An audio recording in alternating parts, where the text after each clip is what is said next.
Algebra 1 EOC Review Part 7. In this video, I just put some last minute random easy stuff together that I can go over, and that could very well make the difference between whether you pass or fail, because they could be like 3 or 4 or even 5 questions that you get right that are very simple. Okay, now this, I got it off the internet. Everybody should know this by now, but if you've forgotten and you need to refresh your mind, read this. I don't want to waste time going over it, but mean, median, mode, and range. You need to know what that is, all right? So you could pause the video and look at that, but that's important. And if you get a question on this, you need to get that right, because those questions are baby stuff, all right? You can't afford to get easy questions wrong and expect to pass. So make sure to review that. Okay, now what I want to go over that you may not know or may have forgotten, and this is very simple, is a couple things here. First of all, this word outlier. Okay, an outlier is a value in a data set that is much greater or much less than most of the other values in a data set. All right, I know here it says salary, but let me give you a different example. Let's pretend that this represents your ages. I mean, obviously your ages are all around 15. So ignore these numbers, but let's say I got your ages, right? And I'm trying to get the average of your age, and all of a sudden I add my age all the way over here. I'm 100 something. All right. So my age is going to totally mess up the mean. By the way, mean means average, right? So if you add my age, that's going to totally mess up the data. All right. All of a sudden, the average age in the class is going to jump up to 20 something. All right, if not higher. All right, so this piece of data right here is called an outlier. Outlier. So keep that in mind, because if you get a question on that, that's very simple. An outlier is a piece of data that's either much greater or much smaller than all the other sets of values in a data set. Okay, so that's an outlier. And now I'm going to talk about this word right here, skewed. Let me just say that in Spanish real quick. Un outlier es un valor que es o mucho más grande o mucho más pequeño que todos los otros valores en un grupo de data, ¿ok? Así que, o de datos. Así que, por ejemplo, si aquí tengo las edades de todos los estudiantes, ¿ok? Y también pongo mi edad, eso va a subir el averaje bastante, ¿ok? Cuando el averaje debe ser 15 años o alrededor de eso, si yo pongo mi edad, ahora va a ser mucho más alto, ¿ok? Así que en este ejemplo, mi edad sería un outlier. En el ejemplo que está aquí es de salario, pero creo que es más fácil explicar con edad, all right? Okay, now let me talk about this word, skewed. Okay, this is super simple. And if you get a question on this, it makes it's an easy, correct answer. All right, so first of all, here the data is symmetric, all right? But let's talk about skewed to the right and skewed to the left. Let's look at skewed to the right first. If we use my same example, about if I add my age to a data set that includes all of your ages, all right? All the data is around here, but now you got my age pulling all the values, like the average, it's pulling it higher to the right. Okay, that's what skewed is. That's skewing the data to the right. Look at like the tail, like if I draw this, the tail is towards the right. That's the direction that it's skewed in. It's skewed to the right. Another way to think about it is skewed is like the direction that is pulling it, like messing everything up and pulling it in that direction, pulling the data in this direction. So again, if this is your ages and I add my age and another teacher's age, that's going to skew the data to the right. It's going to pull it to the right. That's another way to think about it. It's pulling it to the right. And over here, it's skewing it to the left. Like let's say I have all of your ages and I add the age of a newborn baby. That's going to skew the average age to the left. It's going to pull all the data to the left, all the averages and stuff. All right, so that's how you can think about skewed. That's very simple. All right, so again, all you got to remember is what direction are you skewing to, because that's the easiest thing to mess up. It's easy to mess up and to look at this and be like, oh, that's skewed to the left. No, it's skewed to the right. That's what I'm trying to point out. The skew is to the direction that the outliers are pulling all that data now. Just like here, the outliers are pulling the data to the left.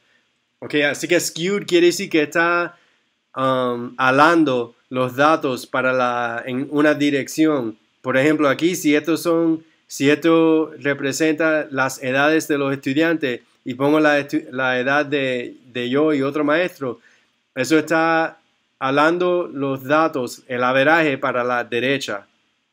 Aquí si estos son la edad de los estudiantes y pongo la edad de un baby, eso va a alar el averaje y todos los datos para la izquierda. Así que lo importante es entender para qué lado está skewed.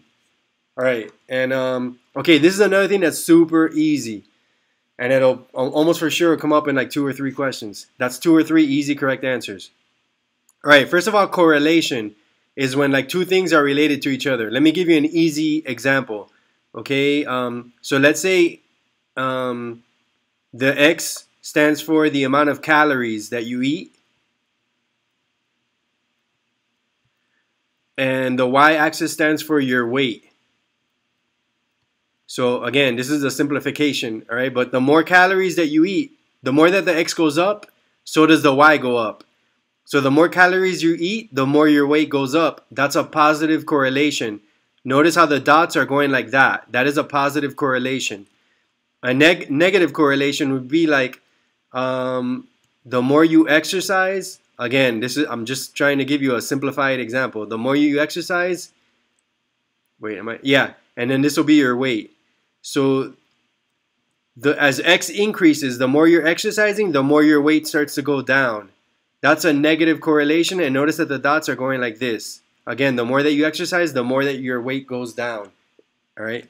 As X increases, Y decreases. That's a negative correlation. A positive correlation is as X increases, Y increases.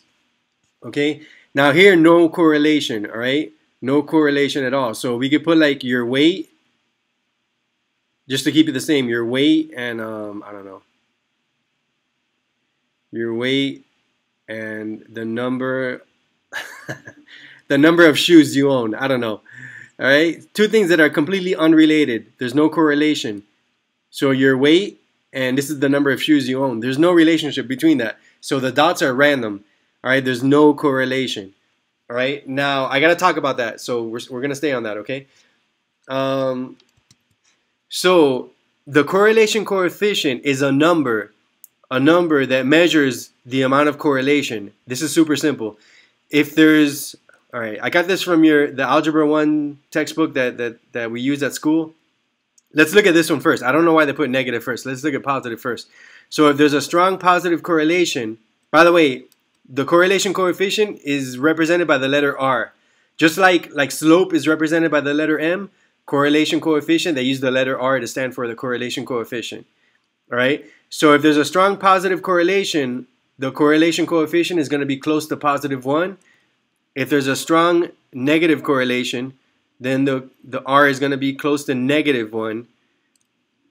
And if it's random, like if there's no correlation, then R will be close to 0. So this one, R is close to +1. This one, R is going to be close to -1. And if it's random, R will be close to 0. If you remember those 3 pieces of information, that's all you need. All right, I'll show you some sample problems right now. Okay, so look, I got this from IXL, and I already put the answers here. Okay, in the IXL, I had to match. Like, they gave me these 4 little blue squares, and I had to put them at the corresponding graph. All these answers are correct. So as you can see, this one, there's a close positive correlation, so the R is close to +1. This one, it's a straight line, negative correlation, so R equals -1. This one, it's kind of random, but kind of going this way, but even though it's random. So R is close to 0, but it's positive. This one, it's kind of random, but going down. So R is close to 0, but negative. This one, you get what? Hopefully you get what I'm saying. All right, because again, if you get a question like this, it's so easy. All you gotta know is that if there's a strong positive correlation, like here, R has to be close to +1. It doesn't go above +1, and it doesn't go below -1. All right, R is always greater than or equal to. Wait, I'm sorry. R is always greater than or equal to -1 and less than or equal to +1. It's always between these two. It could equal 1 or it could equal -1, but it's not going to be bigger or less than. All right, but the correlation coefficient, if it's a strong positive correlation, R will be close to +1. If it's a strong negative correlation, it'll be close to -1 or equal to -1. If it makes a straight line, it's equal to -1. All right, here it's random. As x continues to go up, sometimes it's down, sometimes it's up, so R equals 0. Here it's random, but kind of moving like this.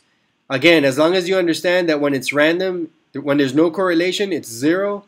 When there's a strong positive correlation, it's +1 or close to it. And when there's a strong negative correlation, it's close to -1 or equal to it. That's all you need to know. There are more examples if you want to look at it, but I think that should be enough. You could pause the video, but that's it. That's all I wanted to do in this video.